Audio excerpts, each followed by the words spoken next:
and I don't? Son of a... You get someone that has too long of a torso in here, they're just going along like this.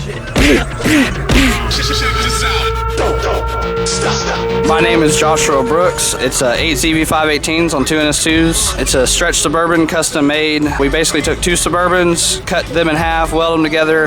You took 2 Suburbans and made one? Yes, I did. What? So you literally like cut it in half?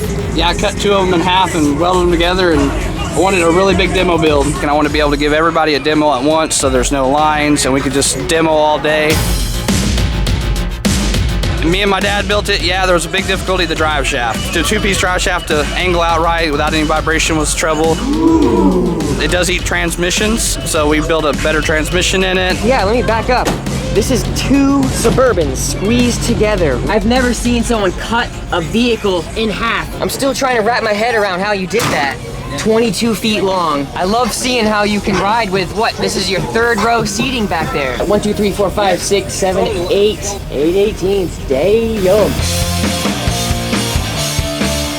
It's got 8 ZV518s in it. Wow, look at those motors, boy. Damn. I just got it to where I like it. You know, with the Sundown 18s and the NS2s, I've had really good luck with the 18-volt LTO battery I built myself. 264 amp hours. So he's got some big radiator fans in there. I thought they were 12-inch, but those are 10-inch. And he's got them cooling off his amplifiers right behind it.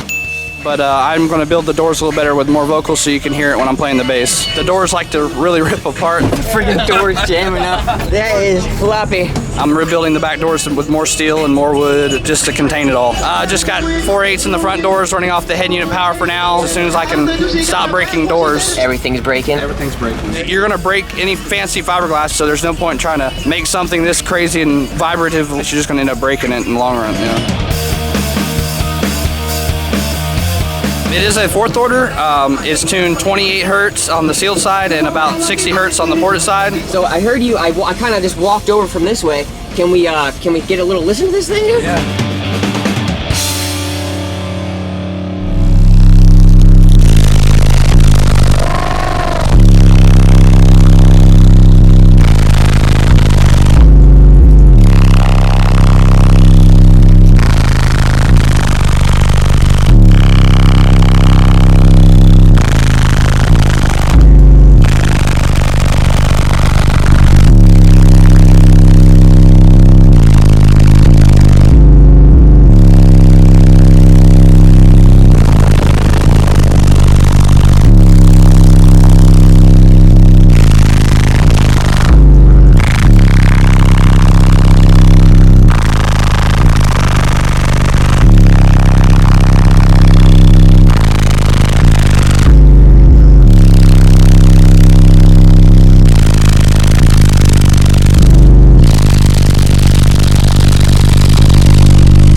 Dude, that is not...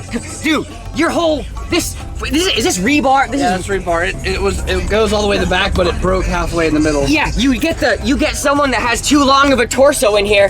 They're just going along like this. They're gonna get freaking mutilated back here. Yeah, I gotta watch that one. Holy crap! I want to go on the red seat. Can I go back there? Yeah.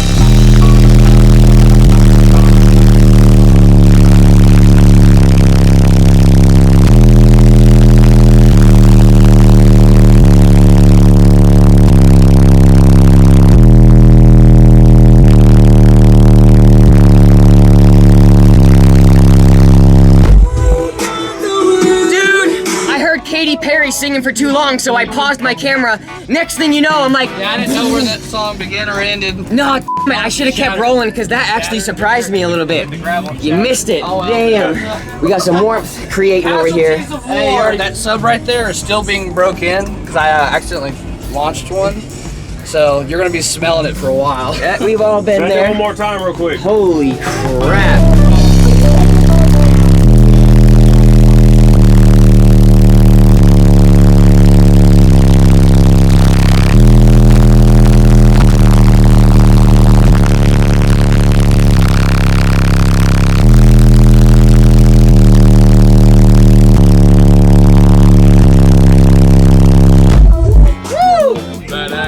Dude, Dude, I was getting some Mickey D's friggin' soda in the eye. Yeah, This guy, I was getting smashed with McDonald's right in the eye. On the outside, there's a glory hole.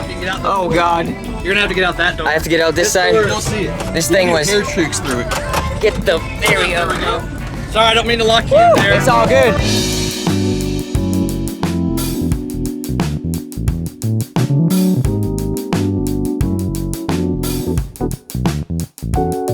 Oh my gosh, this thing is crazy. Talk about a unique setup. Goodness gracious. I never expected to see something on this level at a show. And to think he took two freaking trucks, cut the dang thing in half and just said, hey, I'm gonna make one big, huge base demo vehicle out of this thing. And I'm surely glad that he did because it put a huge smile on my face. He can ride with 12 people and still give out base demos to every single last one of them. He fit 8 18s and still can have all of those passengers. Damn, man, huge accomplishment, huge accomplishment. Now let's go ahead and switch it up to the complete opposite end of the spectrum and get down and dirty with a tiny, small car that is jam-packed with a big sound system. We got lithium batteries, huge surfboard amps, and our mystery basshead friend here, who I can't quite pinpoint what his name was, so if you recognize him, be sure to tag him in the comments. Let's go ahead and see what he's working with.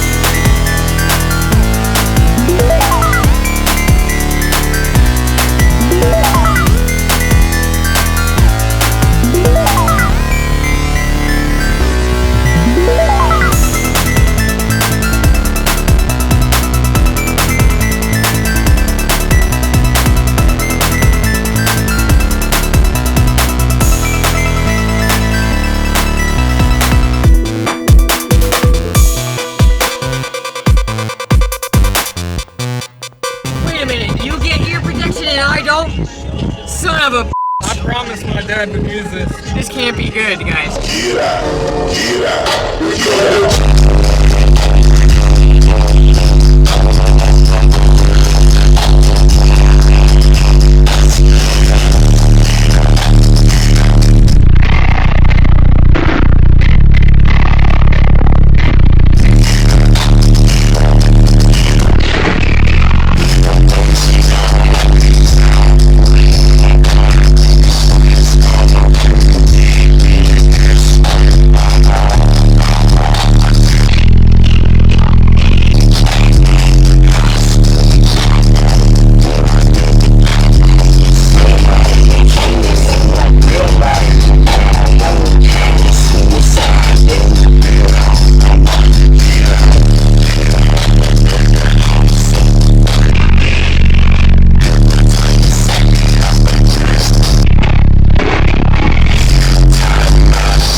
It, dude. Oh, there it is. Awesome. Thank you for that, man. Oh, yeah, man. I enjoy that.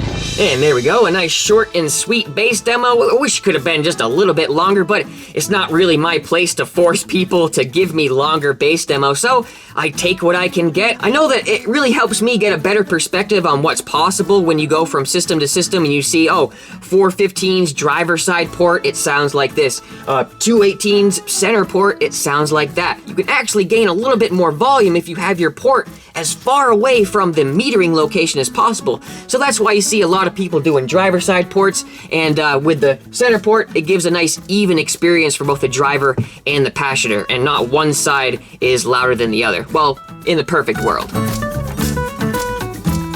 And in a perfect world, we wouldn't have to worry about copyright bull crap. When we're at these shows and you see music randomly come in, it's probably because we're overhearing something that is blatantly copyright and too clear to, for YouTube. Sometimes when you go to these shows, there's big speaker setups that are just mainly focused on vocals, and you can hear every single last word. So that's a nightmare from an editing standpoint on YouTube. So sometimes you just need to mute that volume altogether and just give you guys a quick little montage when the microphone's too far from the vehicle that it doesn't get pressurized. I hope you guys enjoyed this quick little dynamic duo hanging out with some Basshead buddies. It's a shame we can't be doing it right now. My gosh, everybody's so limited on what's even allowed. So it's been a crazy time. So I hope you guys are maintaining your sanity over there. Let's just ride it out together, guys, and have fun in the meantime, making some bass videos. Remember when I posted my loudest score and you guys saw the PSI stickers right here? Well, a really good handy tip if you're all by yourself and you're mounting subwoofers. Let me see if you guys know why the sticker was different. Let me just give you a quick little example. These stickers come on and off very easily, and I'm all alone most of the time, and I mounted these things all by myself. And basically the gist of it is you have to get inside the box, hold everything up, jack it up, and you're invisible. The outside of the sub becomes invisible, so you're kind of lining the screw holes up to where you think it's appropriate, and then by the time you get out and look at your wall, your stickers are all cockeyed. So luckily I hit up David and he sent over some replacements, and I just had to do it again. She's bare right now, so we're gonna stick on some new decals here in a couple days. So that's the story behind that. These things come on and off, and it makes it easier to line up your logos when you just take it off and then put it back on later. So I've done that a million times over, just swapped out the decals. So hope that answers your question, guys. Stay tuned for the more videos to come, and I hope you enjoyed this one. This is EXO signing out. Stay loud and stay proud. What's